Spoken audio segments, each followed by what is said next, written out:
The Obama administration says as many as 90,000 children could try to cross into the U.S. from Mexico this year. Perhaps no one has a better understanding of why the numbers are spiking than this man, former U.S. Immigration Special Agent Hipólito Acosta. He says the current law could actually be encouraging more illegal immigration. When individuals enter the country illegally and they are issued a notice to appear for a later date for an immigration hearing, the likelihood is they're not going to appear. Acosta says more federal agents are needed to detain people who fail to show up in court. He says one way to stop the flow of children from Central America would be to target the family members who pay smugglers. If that family member is in the country illegally, we must reunite them with the children that enter the country, and they must all be placed in deportation proceedings and ultimately removed from the country.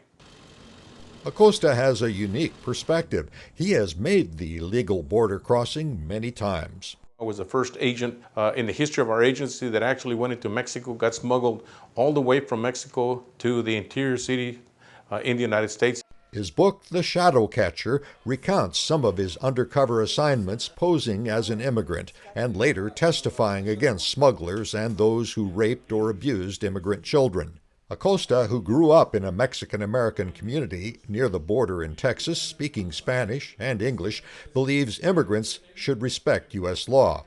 Certainly, I can understand somebody trying to make a better way of life, but I expect them to go and do it the right way. He also decries inconsistency in enforcing immigration law, noting Central Americans are entering claiming fear of violence back home, while Haitians making such claims in the 1990s were sent back. We use two different standards. My question would be, why? Acosta says politicians use the immigration issue to score political points, instead of focusing on practical solutions. I think they just need to put those things aside and do what's best for the country and not for the Republican Party or for the Democratic Party. Acosta says Congress should pass an immigration reform bill that would give poor citizens of Central America and Mexico the opportunity to work in the United States on temporary visas, but also punish those who violate the law, including employers who recruit and hire undocumented immigrants.